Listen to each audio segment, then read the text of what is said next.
Essa é a maior barbeiragem do ministro Fernando Haddad até agora e tá passando batido para a maior parte da população. Foi feito um decreto, basicamente para aumentar impostos, claro, né? O que se esperar de Fernando Haddad, mas aumentar impostos sobre operações financeiras e passar a tributar, né? Ou seja, tributar o que hoje não é tributado, investimentos de brasileiros no exterior. Isso causou um pânico generalizado no mercado, porque imagine o seguinte: você é um brasileiro investidor, tem negócios aqui, tem investimentos aqui, mas por causa do governo Lula, da volatilidade, da economia indo para o buraco, mantém investimentos no exterior, né, para proteger o seu patrimônio. Aí vem o governo e diz que agora, de partida, você já vai pagar 3,5% sem saber qual que vai ser esse seu retorno no exterior. A gente tá fudido! Mas pior do que isso, você tributar investimentos no exterior, que é coisa assim que nenhuma democracia desenvolvida no mundo faz, significa controlar o câmbio, significa indiretamente controlar o valor do dólar. E esse é um dos pés fundamentais do plano real, do tripé macroeconômico. Câmbio flutuante, você deixar que o preço do dólar flutue de acordo com o mercado e não seja controlado pelo governo, é uma medida fundamental para proteger a nossa própria moeda, o real, para que o país tenha credibilidade, para que investidores de fora acreditem no Brasil e tenham, né, um mínimo de solidez institucional para colocar o seu dinheiro aqui. A partir do momento que você faz controle cambial, meu amigo, é tudo pro buraco. É Venezuela, é coisa assim, de país que não recebe investimento externo nenhum, que as instituições têm zero de credibilidade. E a barbeiragem foi tamanha, foi tão grotesca, que a medida foi anunciada primeiro ontem à tarde pelo ministro dos Transportes, o que já é uma bizarrice, né? Você não tem um alinhamento mínimo num governo para que o ministro aguarde o anúncio oficial de uma medida da Fazenda, de outra pasta, de outro ministério. Ele vai lá e se antecipa e ainda diz o seguinte, vou colocar para vocês verem também: com essa medida vamos buscar equilíbrio fiscal, justiça tributária, o mesmo blá blá blá de sempre, e esperamos que com a ajuda de Deus o juro caia, né? Antes era o Roberto Campos Neto o demônio, o responsável por todos os males na economia brasileira, né? Pela alta taxa de juros. Aí eles nomeiam do PT o Galípolo. E o Galípolo diz, olha, a taxa de juros não só vai se manter, como vai aumentar. Pior, Galípolo ainda diz que a política de Haddad não foi anunciada, um aumento de IOF, não foi conversado com ele, que é presidente do Banco Central. A política econômica fiscal do Ministério da Fazenda tem que estar alinhada com a política monetária do Banco Central. Senão você vai gerar sim aumento de juros, senão você vai gerar sim aumento de inflação, aumento de descredibilidade do país. Então, mas reforçando, a barbeiragem foi tão grotesca que o governo anuncia ontem, e ontem mesmo à noite, por causa do caos dos mercados, né, já volta atrás na tributação de investimentos estrangeiros. Mas calma, que a gente ainda vai pagar mais imposto. Vamos falar sobre isso logo depois que você se inscrever no canal, clicar no sininho para receber as notificações, deixar o seu like, né? E lembrando que nós estamos agora com o Clube do Livro, né, para cada um de vocês que quiserem receber os nossos títulos aí na sua casa, da editora Valete. Bom, vamos lá.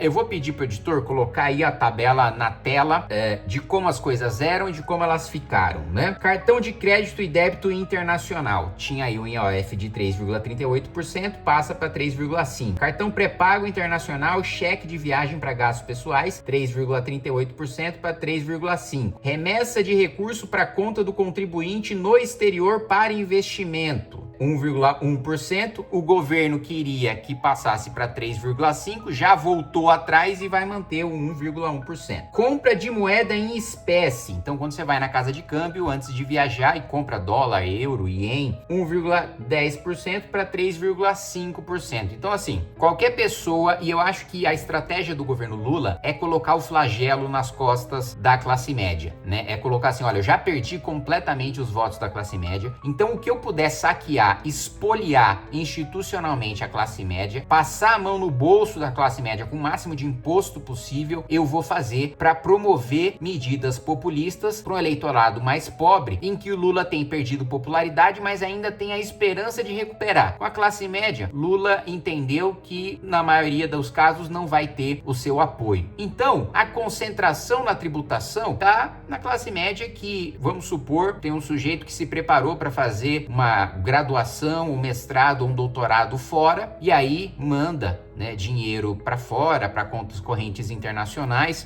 compra moeda estrangeira para passar um período estudando, ou para passar um período trabalhando, para fazer um intercâmbio, coisas que a classe média faz, cada vez menos por causa da corrosão do poder de compra, mas é aí que o Lula e o Haddad querem pegar. E a arrecadação que eles previam é de mais de 60 bilhões de reais. Isso sem falar na piada do Haddad já ter falado algumas vezes de que nunca teve ou nunca teria aumento de tributação, aumento de imposto no governo Lula. Empréstimo externo de curto prazo. A alíquota era 0 e o governo passando para 3,5%. Transferências relativas a aplicações de fundo no exterior, que foi a medida mais grave e que foi que eu coloquei aqui para vocês. A alíquota era 0 e o governo queria passar para 3,5%, mas voltou atrás e vai permanecer 0. Operações não especificadas na entrada hoje é 0,38% em todos os casos e passa a ser 0,38% na entrada e 3,5% na saída. Qual foi a reação do mercado, que já era de se esperar? O Ibovespa caiu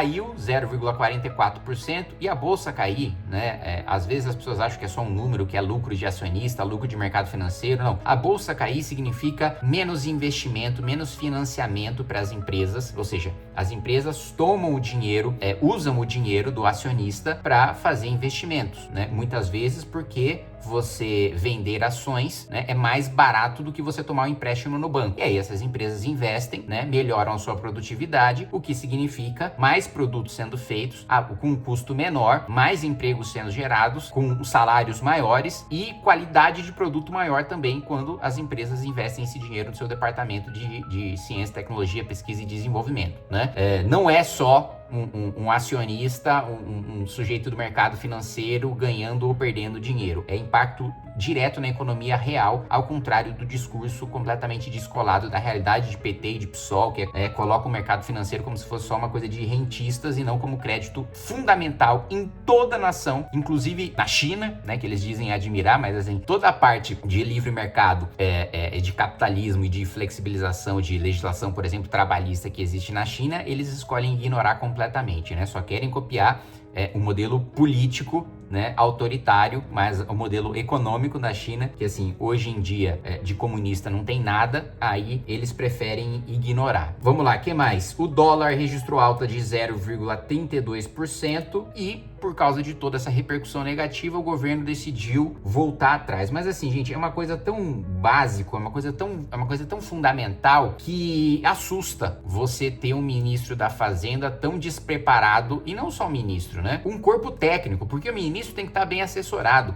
O ministro não precisa ser um especialista no tema. O ministro precisa ser um bom comunicador, um bom articulador político, ter uma visão geral sobre aquele assunto e estar cercado de técnicos que compreendem profundamente aquele assunto. Porque a função do ministro é fazer com que aquelas propostas técnicas tenham viabilidade política no Congresso Nacional e no governo e comunicar essas medidas para a população. Fernando Haddad não conhece o elementar e se cerca de pessoas, né, como dizia o Roberto Campos, que os economistas da Unicamp iriam destruir o país, se cerca ali dos economistas da Unicamp, que não necessariamente são formados na Unicamp, né? Quando o Roberto Campos fala, ele está falando de uma categoria de pensamento ali, a lá Guido Mantega e Dilma Rousseff, posteriormente, né? Mas à época o Roberto Campos estava falando dos seus colegas constituintes, que tem essa completa irracionalidade de achar que consegue receita de tudo quanto é lugar, né? Que aumenta imposto sem ter nenhum impacto real na economia. E assim, foi uma coisa tão primária, mas tão absurda, que imagina, o governo trabalha numa proposta, trabalha numa mudança mudança de alíquota durante meses, apresenta essa mudança, percebe imediatamente que deu ruim e já revoga no mesmo dia. É assim, é muito primário, é muito básico, é um negócio assim assustador. E veja, olha só quando você compara um país desenvolvido, um país sério, com um país subdesenvolvido. O ministro, né, das finanças do Japão, quando perguntado sobre a inflação no preço do arroz, que é o principal alimento consumido no Japão, ele responde o seguinte: olha, eu confesso que faz muito tempo que eu não compro arroz, porque sempre que eu vou lá fazer visitas aos meus eleitores, os eleitores me dão arroz de presente, então eu não ligo pro preço do arroz, eu tenho até arroz para vender. A repercussão foi tamanha, os cidadãos japoneses ficaram tão indignados com essa afirmação que o ministro teve que renunciar, pedir desculpa em rede nacional. Olha só, o cara fala uma bobagem e a vergonha é tamanha, a pressão popular é tamanha que ele,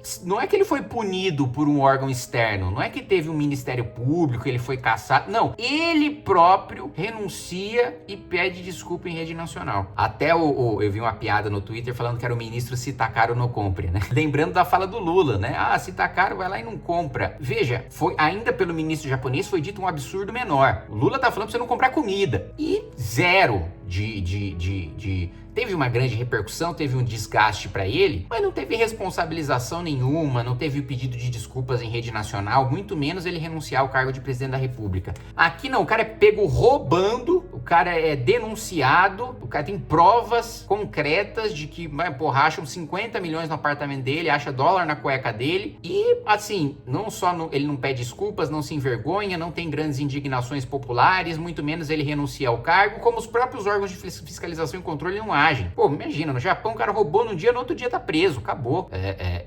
Renuncia ao cargo, tá preso, se bobear, até comete seppuku ali pra tentar preservar a honra da família, né? E não sujar a família com o ato de corrupção dele. Então, assim, é um negócio assustador, básico, primário, e que, assim, por ser um assunto um pouquinho mais complexo e de um tributo que não tá tão presente na vida das pessoas visivelmente, que é o IOF, tá passando meio batido pra população em geral. Por isso que eu tô fazendo esse vídeo pra mostrar a magnitude da barbeiragem que o governo fez, a ponto do próprio governo. Olha que o PT é um partido especialista em insistir no erro. O próprio governo voltando atrás no mesmo dia em que solta o decreto. Assim, é de um negócio básico, primário, assustador.